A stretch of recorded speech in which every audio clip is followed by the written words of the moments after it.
Olá, seja muito bem-vindo. Está no ar o programa Academia.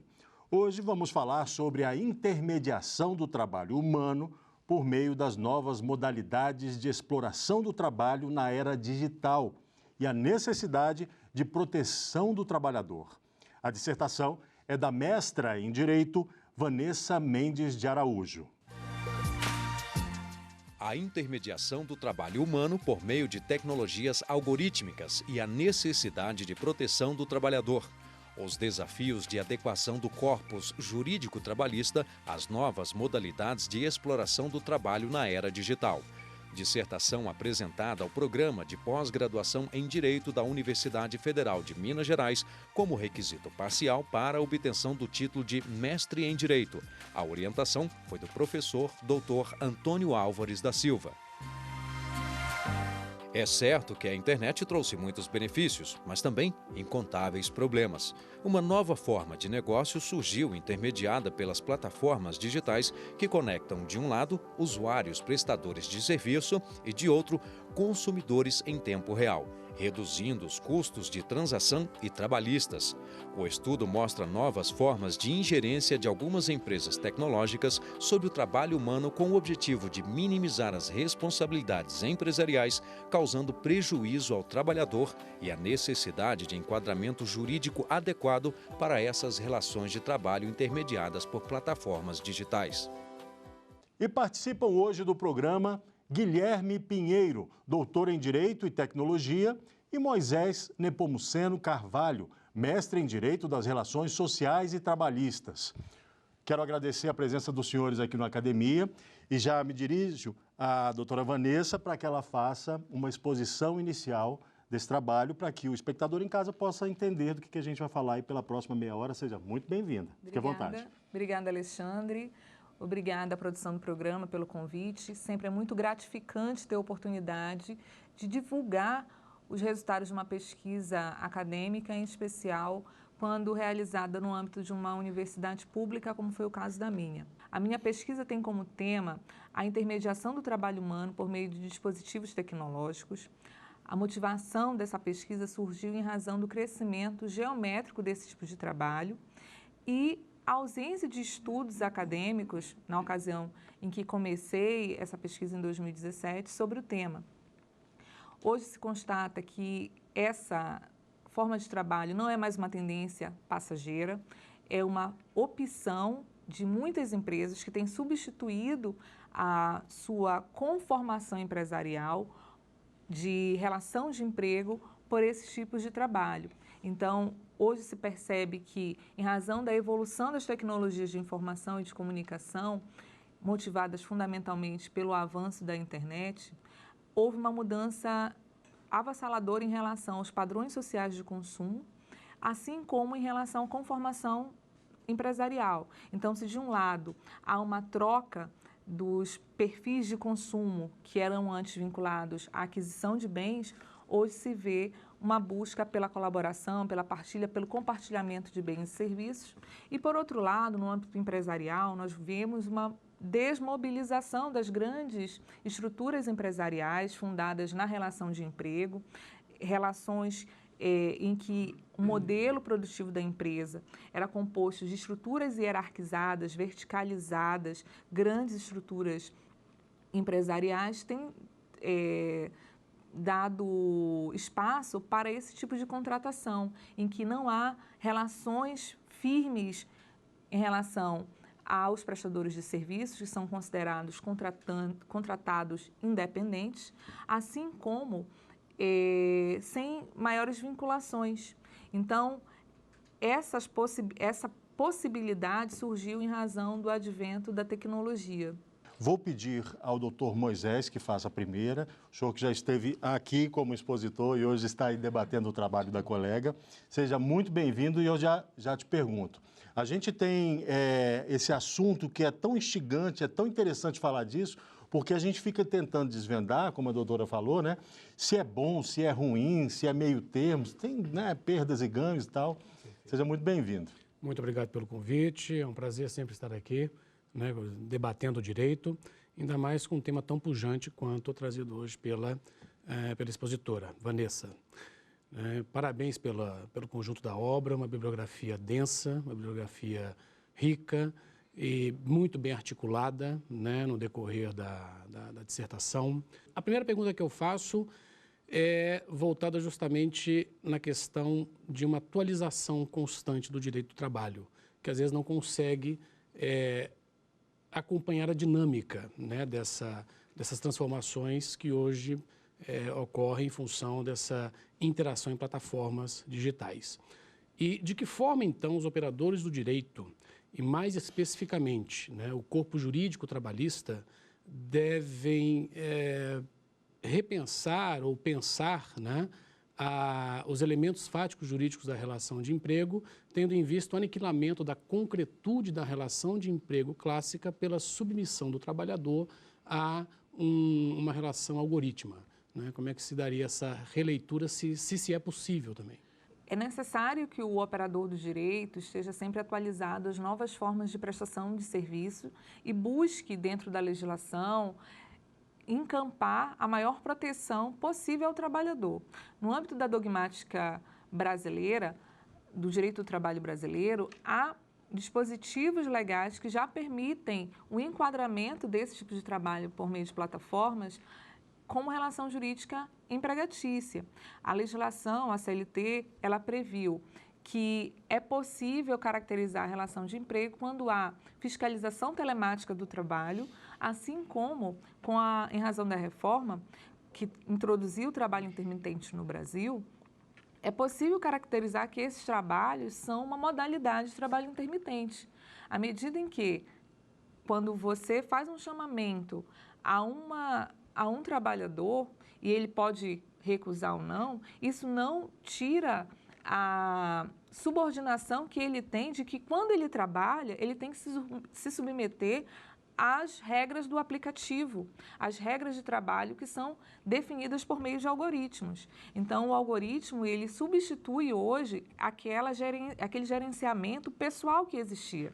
Então, essa subordinação clássica, de característica de heterodiretiva, constante, efetiva no ambiente do trabalho, ela dá lugar aos números e às próprias redes. Então, não há mais a presença de uma pessoa física lhe dando orientações. Essas orientações vêm por mensagem, vêm por e-mail, assim como pela avaliação do usuário. Então, a cada serviço que é prestado pelo prestador de serviço, ele automaticamente está sendo avaliado. E essa avaliação, esses controles de avaliação, são até mais pesarosos que uma relação jurídica de emprego clássica, porque o empregador não está constantemente monitorando a prestação de serviço, ao contrário do que ocorre no trabalho prestado por meio de plataformas digitais. Então, quando você pega um transporte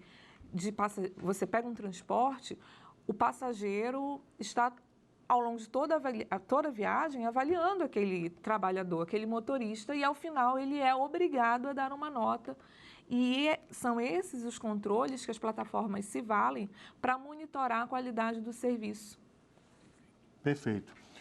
Doutor Guilherme, vou pedir uma questão para o senhor agora. Seja muito bem-vindo novamente aqui, nosso colaborador. Faça uma questão para a doutora Vanessa. Obrigado, Alexandre, pelo convite. Parabenizo a doutora Vanessa pelo belo trabalho, oportuno e necessário nessa época de transformações, né? Uma sociedade algorítmica, uma sociedade de inteligência artificial, de big data, alguns chamam de capitalismo de vigilância, né? Então, é uma sociedade que está passando por transformações e é necessário, então, debater o direito do trabalho. Dentro desse conjunto de elementos que a doutora Vanessa trouxe no trabalho dela, eu achei um trabalho muito interessante porque traz o elemento da tecnologia também, analisa, traz exemplos, imagens nos anexos do trabalho sobre como é que a tecnologia ou essas plataformas trabalham para, por meio da programação algorítmica ou da fiscalização do desempenho dos trabalhadores, exercer de certa forma algum poder diretivo ou liames que são característicos das relações de emprego. Então, eu queria, doutora, se você pudesse se aprofundar um pouquinho de como esses algoritmos ou essa fiscalização, eles de fato ou na prática, eles significam esse poder diretivo do empregado sobre o trabalhador. Os algoritmos são nada mais nada menos que passo a passo definido pelas plataformas sobre como a prestação de serviço deve ocorrer. Então, aquilo que era antes veiculado por pessoas físicas, prepostos do empregador no âmbito da relação de trabalho, hoje são veiculados por meio dos algoritmos, por meio da programação feita pelo aplicativo, pela plataforma, que orienta e disciplina a mão de obra em relação à forma como ela deve trabalhar.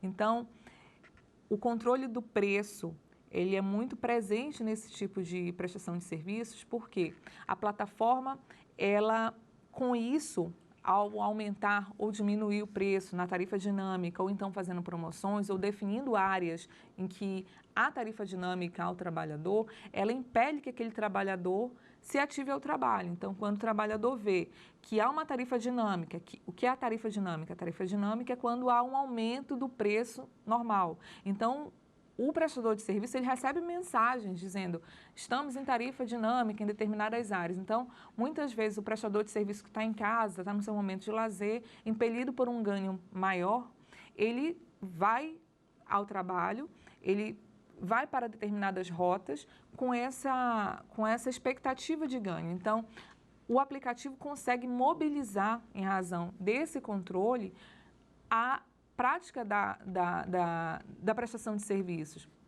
Além disso, ele consegue, mediante o controle da taxa de aceitação, da taxa de desempenho, eles fixam quantos por cento é aceitável para determinado prestador de serviço manter-se cadastrado na plataforma.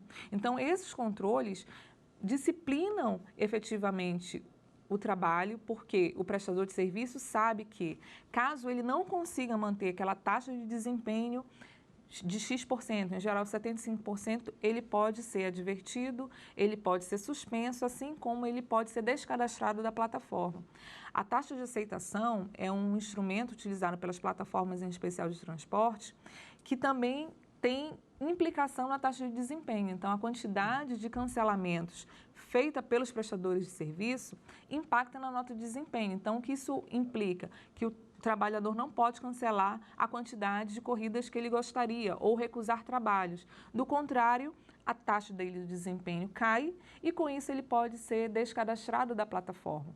Então, esses controles feitos por algoritmos, eles desmistificam o que é considerado o aspecto subjetivo desse tipo de trabalho. São as vantagens que o prestador afirma que tem, que é a liberdade, a flexibilidade do trabalho, quando quer, para quem quer e na hora que quer. Na verdade, não é bem assim, porque se ele não mantém uma taxa de desempenho, uma taxa de aceitação elevada, ele pode ser descadastrado. Peço licença, doutora Vanessa, também aos nossos convidados. Nós vamos agora para um rápido intervalo e daqui a pouco estaremos de volta. Fique conosco aqui no Academia.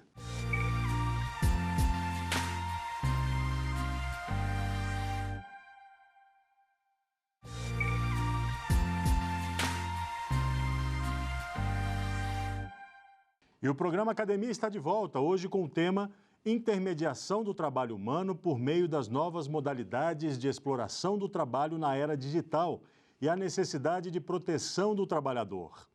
A expositora é a mestra em Direito Vanessa Mendes de Araújo. Os convidados, Guilherme Pinheiro, doutor em Direito e Tecnologia, e Moisés Nepomuceno Carvalho, mestre em Direito das Relações Sociais e Trabalhistas. Bom, Vanessa, eu já tenho uma questão aqui, que eu separei aqui, a forma de apropriação de trabalho por meio de plataformas digitais segue o mesmo modelo de operação? As plataformas digitais, elas apresentam características semelhantes, quer dizer, você tem o motorista, você tem a entrega de encomenda, você tem a intermediação ali de, sei lá, da diarista, né, da faxineira. Elas seguem esse mesmo modelo, essa mesma lógica? Não, Alexandre. Na minha pesquisa, eu dediquei o capítulo 2 exatamente para discorrer sobre o modelo de operação das plataformas. Elas guardam um espectro semelhante da funcionalidade, mas elas distinguem fundamentalmente em relação à forma como a apropriação desse trabalho é feito, conforme o tipo de serviço que é prestado. Então, plataformas generalistas que atuam como mais ou menos um marketplace, como um classificado virtual, que é um exemplo, o Get Ninja, que foi objeto do estudo, ele não tem uma ingerência mais acentuada sobre a prestação de serviços do trabalhador. Ele atua apenas como uma plataforma que disponibiliza contatos, disponibiliza prestadores de serviços e, de outro lado, o consumidor, o usuário, para acessar aquele serviço. Mas há outras que são específicas, é o caso, por exemplo, da Uber, em que a prestação ofertada é única, que é o transporte particular de passageiros e, como tal, para se manter a qualidade do serviço, a boa imagem da marca, exerce uma ingerência maior sobre a prestação de serviços, com vistas a manter uma prestação de serviços de qualidade. Então, nesses tipos de plataformas generalistas, a ingerência sobre a prestação de serviço é menor em contrapartida ao que se tem nas plataformas específicas. Há ainda as plataformas de caráter oneroso e caráter gratuito, por exemplo, ou retributivo. Então, o cerne do meu trabalho foi exatamente o que se chama de capitalismo de plataforma, o estudo dessas plataformas que captam esse movimento de colaboração, esse espírito altruísta que se consolidou, de colaboração, de compartilhamento de bens e serviços e fazem disso a sua atividade empresarial. Por exemplo, uma hipótese de plataforma específica, porém gratuita, é o BlaBlaCar, que é uma plataforma de carona. Então, a plataforma, o aplicativo, ele busca fazer o matching de quem está se dirigindo a um determinado local com seu veículo e aquelas pessoas que querem aproveitar-se daquela carona e dividir os custos da viagem. É diferente, por exemplo, da Uber. A Uber não. Você indica qual é o seu destino. O prestador de serviço ele não está se dirigindo àquele local. Você contrata aquela prestação de serviço e a remunera conforme preços definidos pela plataforma.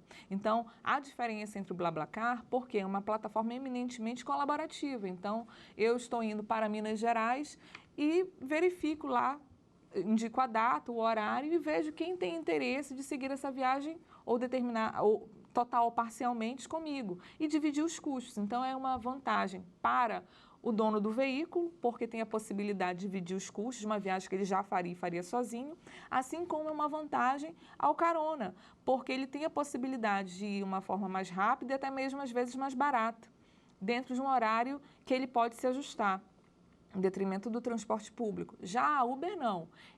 O consumidor, o usuário, define qual é o horário que ele quer sair e qual o destino que ele deve adotar, observando os preços previamente definidos da plataforma, que são inegociáveis. De fato, existe uma diferença aí. Bom, eu vou pedir mais uma rodada de perguntas e vou começar com o doutor Guilherme. Por favor, faça mais uma questão. Alexandre, a pergunta que eu queria fazer, acho que vai um pouco nessa linha da pergunta anterior.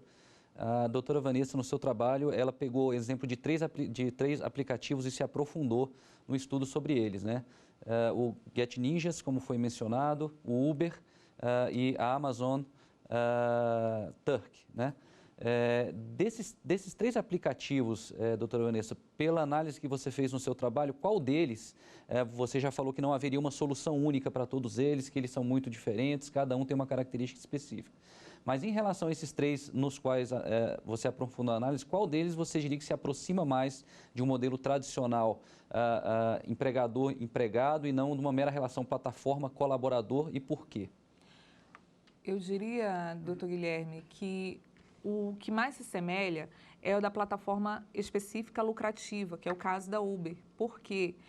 Porque há uma ingerência mais clara e acentuada da plataforma em relação ao prestador de serviço, em que pese mascarada por dicas, mensagens de incentivo, na verdade, o que se busca com aquilo é manter aquela massa de trabalhadores sempre ativa, sempre disposta ao trabalho e nos moldes definidos, nos padrões definidos pela própria Uber. Agora, não se percebe tanto, mas quem não se lembra que no início do aplicativo era quase obrigatório servir água, oferecer bala, perguntar se a música estava adequada, se queria ou não ar-condicionado. Esses eram parâmetros definidos previamente pela plataforma com vistas a assegurar a sua boa avaliação. Então, essas dicas, na verdade, elas têm uma conotação de ordem velada. Porque se eu não atinjo o padrão exigido ou desejado pelo aplicativo, isso vai repercutir na minha nota dada pelo passageiro. E no caso da nota dada pelo passageiro, esse tipo de avaliação, às vezes, acaba sendo muito perverso, porque, às vezes, o usuário ele não tem aptidão para fazer uma avaliação muito clara do aplicativo e da sua prestação de serviço. Então, muitas vezes, resistências ou então mágoas, raivas que o usuário tem com o aplicativo, com outras corridas que já recebeu, o tempo de espera que foi elevado, o preço da corrida que é alto, como ele não tem a possibilidade de avaliar o aplicativo, ele avalia o prestador. Então, nem sempre é confiável a avaliação definida pelas redes para avaliar o comportamento do prestador de serviço, mas ainda assim isso impacta severamente na relação mantida pela plataforma e pelo prestador de serviço, porque, como disse, havendo nota baixa, ele pode ser descredenciado. Então, essas plataformas que viabilizam o motorista, por exemplo, são as que mais se aproximam, né, desse modelo clássico, né? Não só essa, mas outro dia eu vi uma plataforma de costureiras. Então, você aciona a costureira que define um serviço e ela vai até a sua residência. Então, a depender da forma e dos mecanismos de ingerência que ela exerce sobre o trabalho, sobre o trabalhador, é possível que haja caracterização desse vínculo. Ótimo. Bom, eu vou pedir uma questão aí para o Dr. Moisés, fique à vontade. Bem, Vanessa, o seu trabalho ao descortinar aí o real com o virtual, né, me fez lembrar Guimarães Rosa quando ele diz que o real ele não está na saída nem na chegada. Ele se dispõe para a gente no decorrer da travessia. E estamos atravessando realmente tempos de incerteza, né? Incerteza quanto ao trabalho humano, quanto à regulação do labor humano, quanto à capacidade do direito resguardar o marco do trabalho decente, né? E nessa perspectiva, e talvez aqui uma pergunta provocativa, né? Você acha possível a configuração do dano existencial para os trabalhadores que se submetem a plataformas digitais? Porque, às vezes, o que ficou claro também no seu trabalho, né, na sua pesquisa, é que eles acabam se ativando na plataforma no momento em que a plataforma lança algum benefício maior para o trabalhador. Ele, às vezes, como você falou, está em casa, descansando com a família, de repente recebe a mensagem no celular falando, olha, tarifa dinâmica até tal hora. E ele fala, gente, olha, eu estou saindo de casa, me desculpa, mas eu tenho que fazer aqui, realizar as corridas, porque agora está melhor para ganhar um dinheiro, né? Então, isso impede o trabalhador de ter as rédeas da construção da sua própria narrativa histórica. Você acha possível, né, a configuração do dano existencial? Obrigada pela pergunta, realmente muito apropriada e muito instigante, porque, vejamos, aquele trabalhador, ele não tem direito, como todo trabalhador tem, à inalterabilidade do contrato. Então, a cada momento em que ele presta serviços, as regras são alteradas. Então, isso é extremamente danoso, não só para uma provisão, por exemplo, de rendimentos. Então, o trabalhador hoje, ele vai trabalhar, se ativando na tarifa dinâmica, pensando que vai se ativar na tarifa dinâmica, mas quando ele chega no local, a tarifa dinâmica acabou. Então, ele tem um gasto para chegar e tentar atingir aquela finalidade. Quando ele chega, rapidamente o aplicativo já mudou, ou então outras pessoas já chegaram na área e tirou a necessidade da tarifa dinâmica. Como há uma autorregulação por parte das plataformas, assim como uma autodefinição que se define como muitas vezes colaborativas de compartilhamento, que na verdade não são modelos econômicos claros. Essas plataformas têm intenção e se remuneram e buscam a maximização de seus lucros em razão da apropriação desse trabalho. O que nós vemos é que não há regras firmes e claras em relação à prestação de serviços. Então, houve aumento dos custos da produção, por exemplo, aumento da gasolina. Isso não é repassado em termos de aumento da tarifa, muitas vezes. Ao contrário, as tarifas reduzem em razão da competição, em razão de um evento. Então, o que se vê é que a parte mais fraca, o elo mais fraco, é realmente o trabalhador. Então, é possível, considerando essas mudanças drásticas que acontecem no âmbito da prestação de serviços, a caracterização de um dano existencial, até porque atinge uma grande coletividade. A título de informação, dentro da pesquisa, se viu que empresas de crowdsourcing, que são empresas que disponibilizam oportunidades de trabalho no âmbito virtual, ou seja, qualquer trabalhador, qualquer interessado, detentor de um celular ou de um computador, pode se habilitar a esse chamado em qualquer lugar do mundo. Tem mais habilitados que o Walmart tem de empregados nos Estados Unidos. Então, a massa de trabalhadores envolvidas é muito grande. Então, em contrapartida, a potencialidade das violações também é maciça. Ok.